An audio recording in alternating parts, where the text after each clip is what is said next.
is in four-part, Part 1, Part 2, Part 3, and Part 4. Now look at Part 1. Part 1. I'm hoping to rent an apartment from September when I begin here, and I'd really like some advice on where to rent and how to rent a place. First, you have some time to look at questions 1 to 5.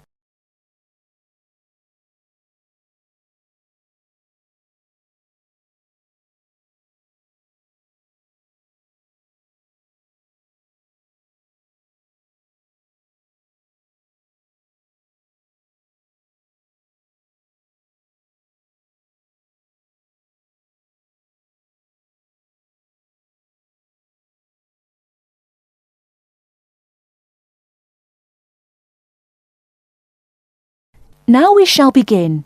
You should answer the questions as you listen, because you will not hear the recording a second time. Listen carefully and answer questions 1 to 5. Hi.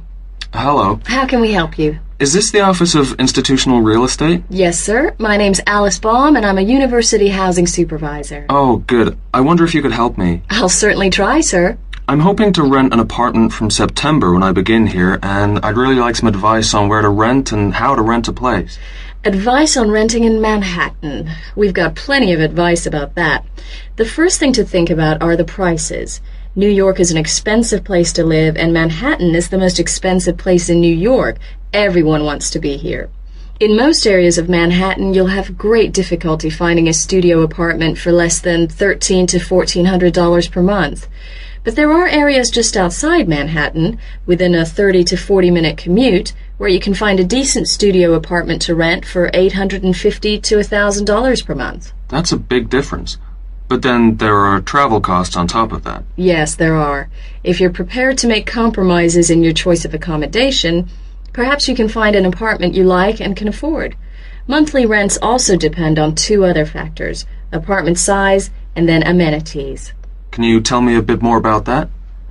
Basically, bigger flats get higher rents, so if you can live without a lot of space, it's much cheaper. And if you're willing to take a flat which has street noise or doesn't have much natural light, then you may save some more money. I see. However, you could go the other way and get a bigger flat and share it with another student. You can cut costs by sharing a large bedroom. To find a roommate, check the listings for apartment shares in the housing registry. Share a flat. I hadn't given that idea much thought. Lots of our students do that.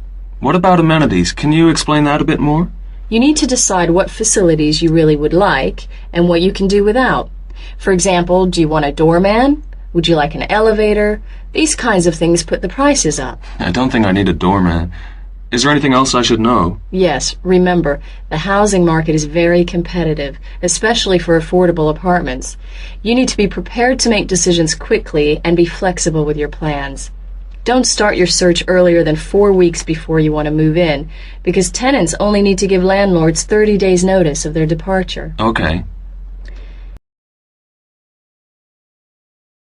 Before you hear the rest of the conversation, you have some time to look at questions 6 to 10.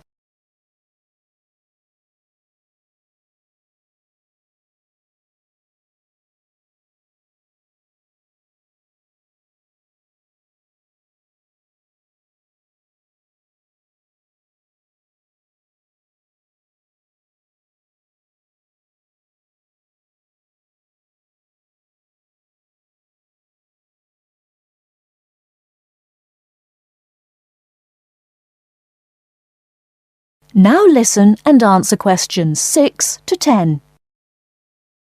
And make apartment hunting your life for 2 or 3 weeks. That should be enough time to get familiar with the market and find what you're looking for. What's the best way of finding a place? There are really only 2 ways. You do it yourself, or you get someone else to do it for you. That sounds interesting. How do I do that? There are property brokers who will find a place for you. They can guide you to the property of your choice and help you with the paperwork. Well, that sounds great. But they do charge you a commission fee. In Manhattan, expect to pay between 12% and 15% of the year's rent. That means if your rent is $1,000 a month, the broker's fee works out to $1,800. Oh, maybe not a broker then. And what's the other option again? Do the legwork yourself. Look in the classified ads, call landlord companies, and do online searches. Check out our website first. You mentioned paperwork. Could you tell me something about that? Sure. To rent an apartment, you may be asked to complete an application by your prospective landlord. You may also be asked to pay between $50 and $200 for credit reports. Landlords want to see evidence of steady income and good credit. I see. Because you're a full-time student, most landlords will require a guarantor, someone to guarantee you will pay the rent on time. And when the landlord approves your apartment application, be prepared to pay the first month's rent and the deposit when you sign the lease. That's a lot to think about, and it sounds like a lot of hard work. Thank you very much for the advice. You're very welcome, and good luck.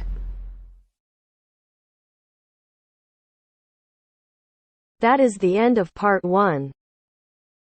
You now have half a minute to check your answers.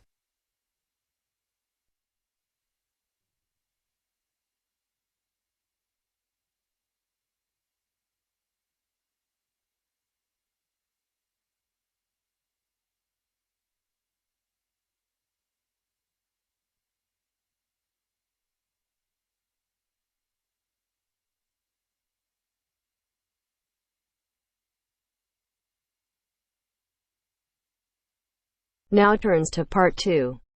Part 2. First, you have some time to look at questions 11 to 16.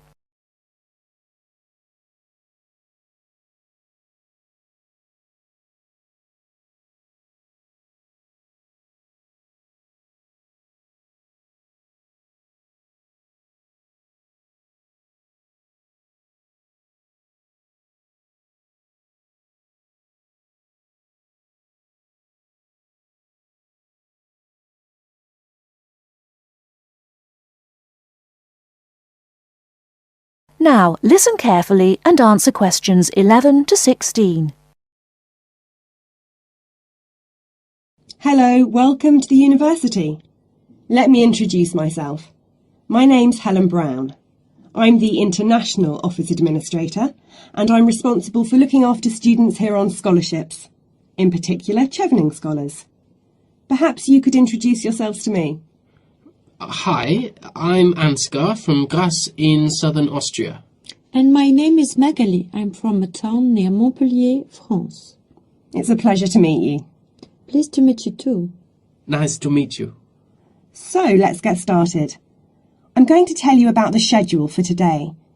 Today is your orientation day at the university, and it's going to begin in half an hour at 10 o'clock with a speech from the Vice-Chancellor welcoming you to the university. That's very nice. Where is it? It's in the main hall on floor 3. Okay, but how do we get there? From here, the International Office, go down the corridor, past the lecture theatre and student common room. Then you'll be at the main entrance and you'll see the lift to your left. Take the lift to floor 3 and the main hall entrance is after the buffet. Okay, floor 3 after the buffet. I can always find my way to food. So we'll be able to find the main hall, no problem. So after the Vice-Chancellor greets the new students, then 30 minutes later, the Mayor will welcome you to the city. Together it should be about an hour, so it's not too much of a drag. And what happens then? After that, you'll have a meeting with a representative of the British Council, and she will brief you on life in Britain and what your sponsor expects, and of course doesn't expect from you. It will be nice to meet them. Is that in the main hall too? No, but it is on floor 3 again. With your back to the main hall, go down the corridor past the labs. Sorry? The laboratories, on your right, and the computer cluster rooms on your left, and at the end of the corridor are seminar rooms 1 and 2. Your meeting is in seminar room 2. Did you mention what time that is? No, I didn't. It's at 11:15 and it should last about half an hour. You'll meet her a number of times during your studies, so it's important to go to that meeting. Okay, I'll make sure Magali is on time. Ansgar, I'm always on time. Very well. Now for the final part of the morning and lunch, you'll be with your department. We're both doing biomedicine. Oh, that's interesting. But we're not sure how to get to our department. Well, you don't need to go very far from seminar room 2. The laboratories and seminar rooms all belong to your department.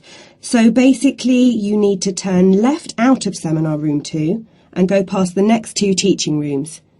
Your departmental office is on the left. Will someone be there to meet us? Oh, but of course. At 12 o'clock, the course administrator will meet you at the departmental office and introduce you to members of staff and the head of department, Professor Heanue. Heanue? How do you spell that? Heanue.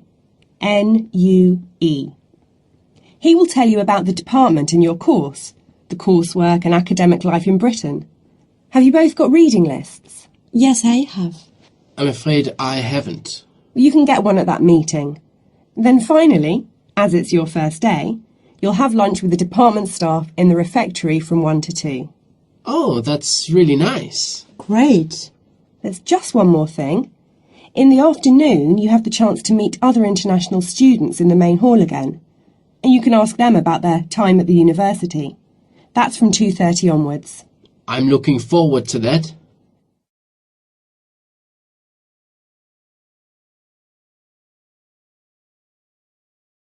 Before you hear the rest of the talk, you have some time to look at questions 17 to 20.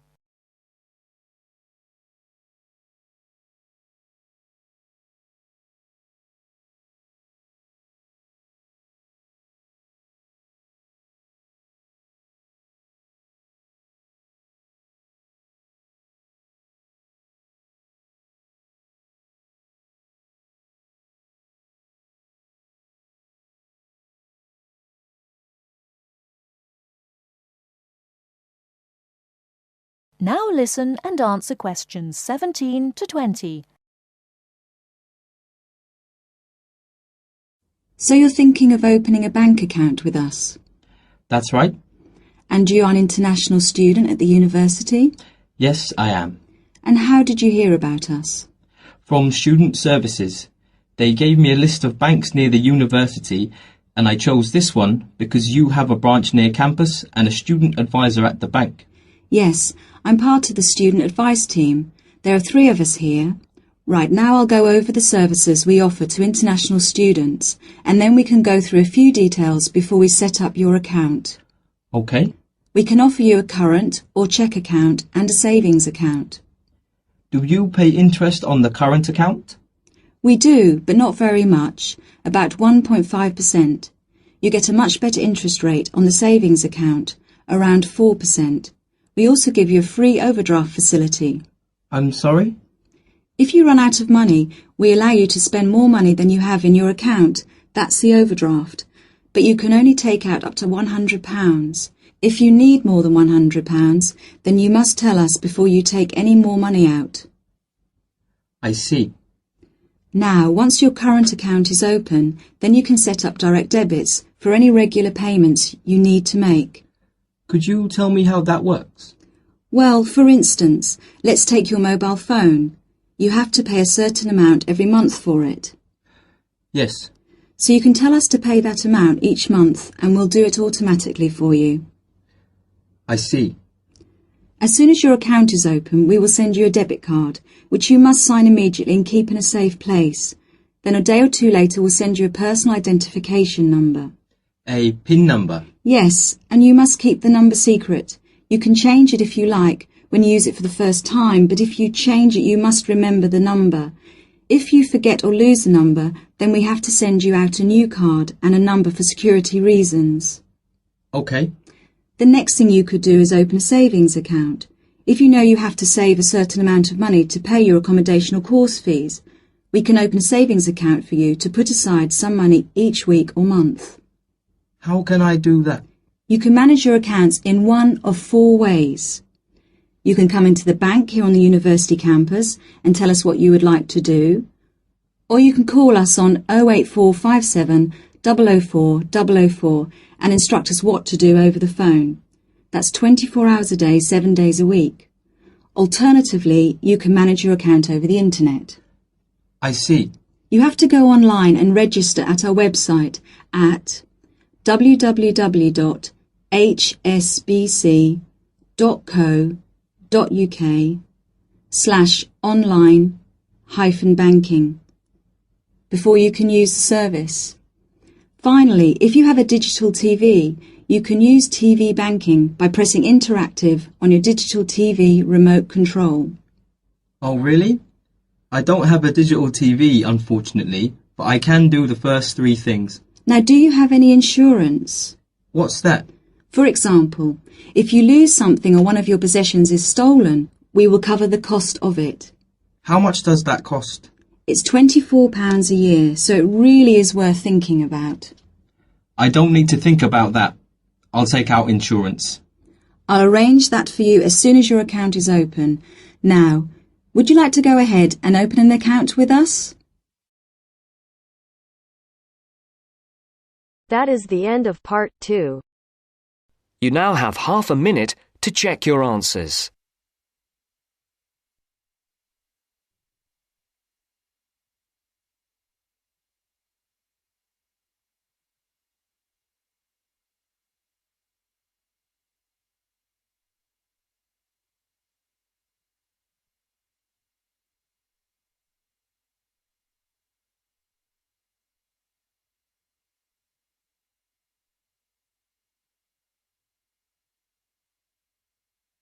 Now turns to part 3. Part 3. You will hear two business studies students, Evelyn and Mark, preparing for a seminar presentation. Before you hear the conversation, you have some time to look at questions 21 to 25.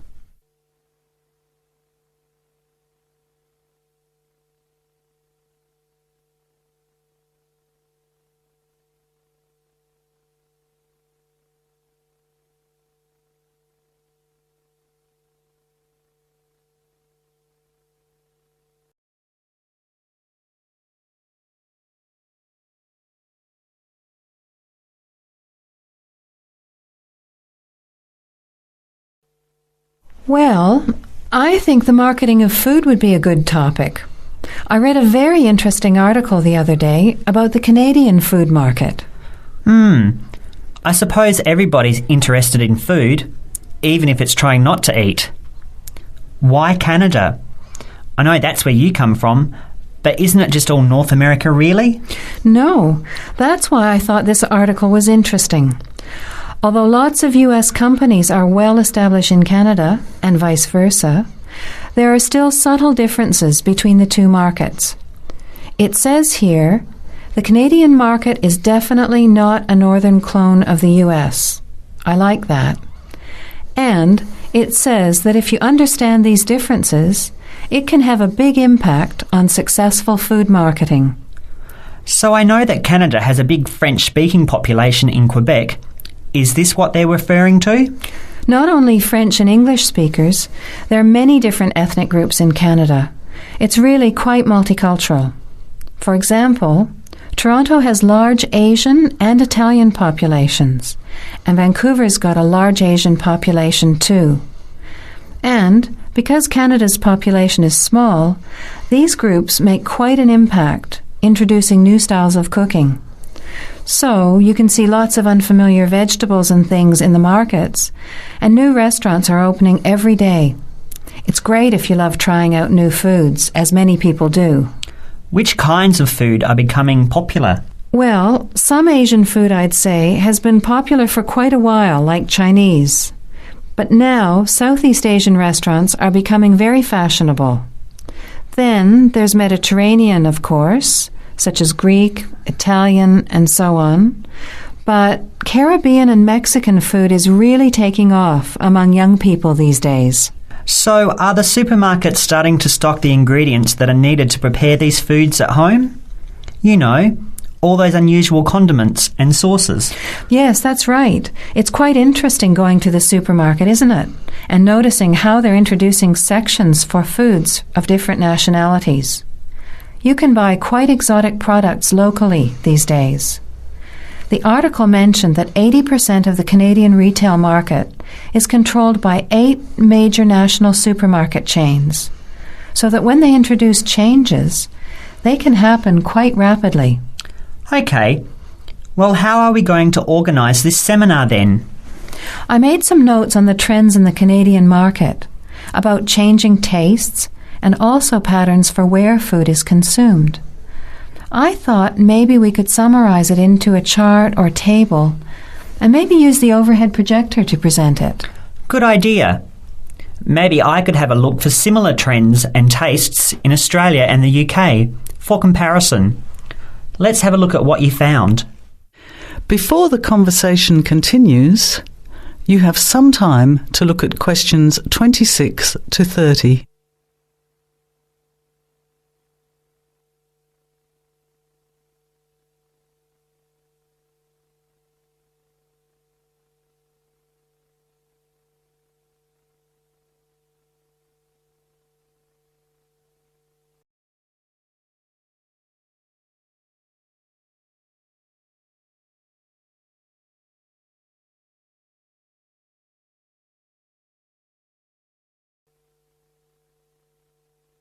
Now, as the conversation continues, answer questions 26 to 30.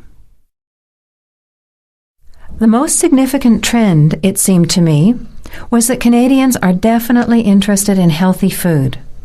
For example, did you know that salads are the third most commonly eaten food in Canadian restaurants? Really? What about organic food then? Is that becoming more popular? Yes, it's definitely moving into the mainstream compared to a few years ago. And a recent survey showed that 4 out of 5 shoppers said that they check the fat and nutritional information on the packet when they're deciding what to buy. What other trends did you find out? There's one change I noticed straight away when I was home last year in the meat department. You know, here the meat packaging says rump steak or 4-quarter chops and so on. Well, they discovered that most consumers these days didn't know what to do with these roasts and rounds and ribs.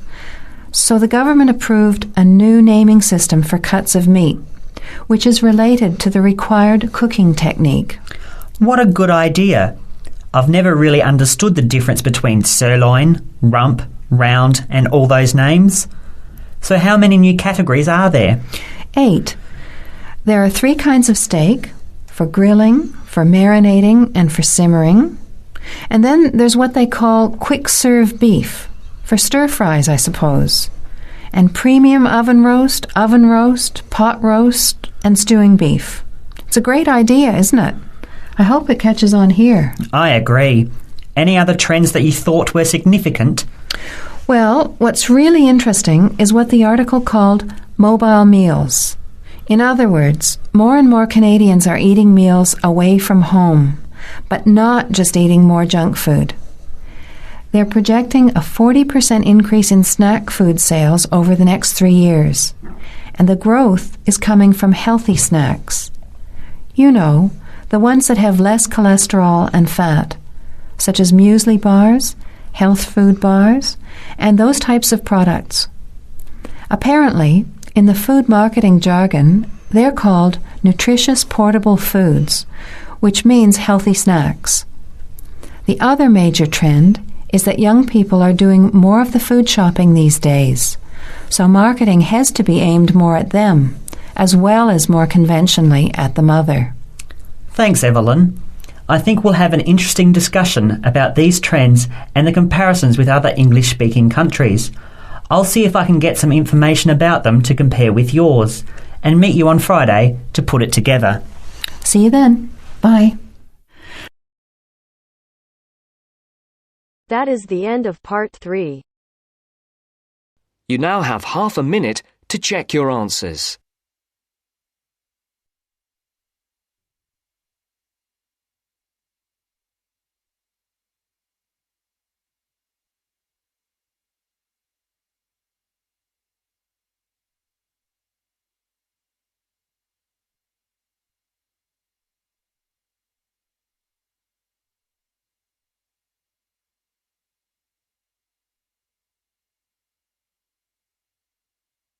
Now turns to part 4.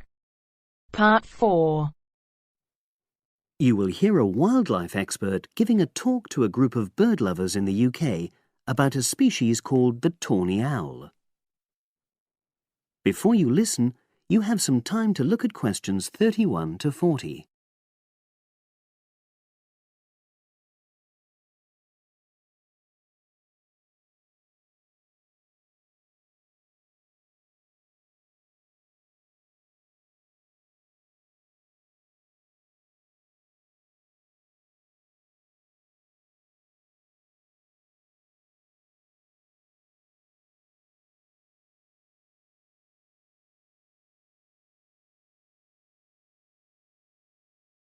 Now listen and answer questions 31 to 40.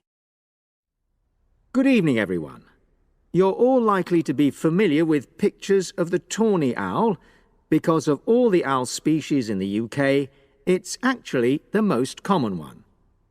But the chances are that you're more likely to have heard one than actually seen one, as it's also strongly nocturnal. This means that it normally ventures out at night. So, what kind of habitat does the tawny owl prefer? Well, a survey carried out in the 1980s confirmed that this owl is most likely to be found in woodland.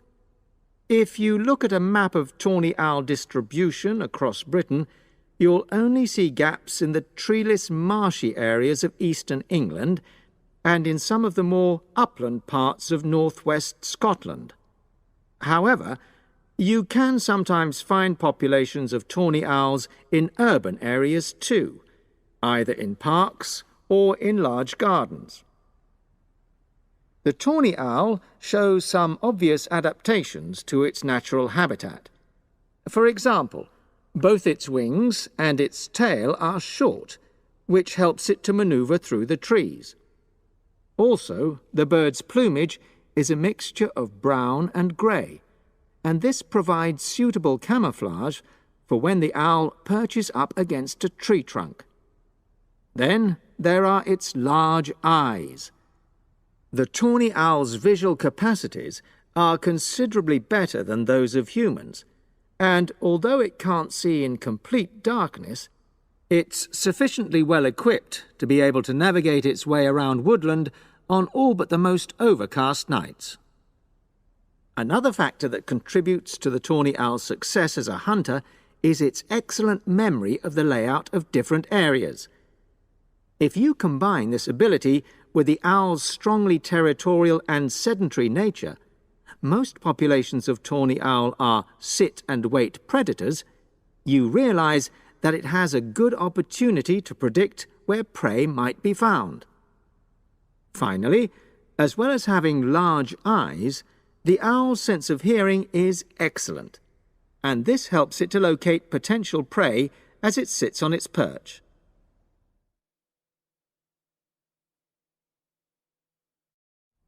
Turning now to the tawny owl's diet. Woodland tawny owls feed mainly on mammals, especially small ones, such as wood mice and bank voles.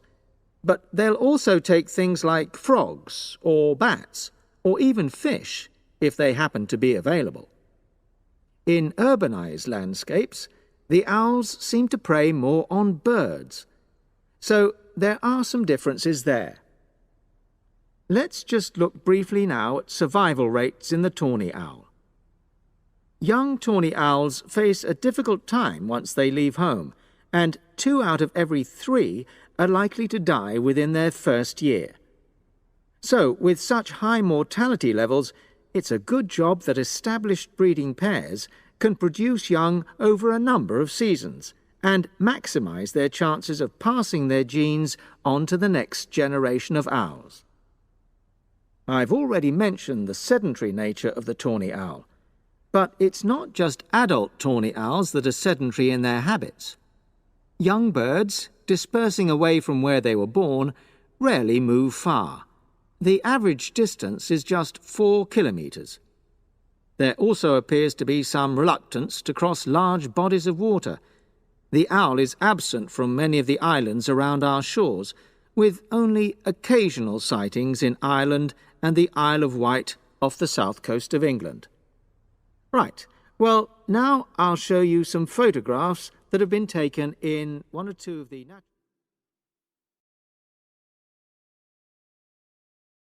That is the end of part 4. You now have half a minute to check your answers. Our hearts beat to the city streets. We began to feel the fire. We rise like tall buildings as the chemicals, they take us higher. The night's young, it has just begun as she puts her hand in mine. We wanna chase the night, wanna dance to the light, pull the stars from the sky, just two hearts running wild. Never sleep, never stop, as we shout from the top. We're gonna be two hearts running wild.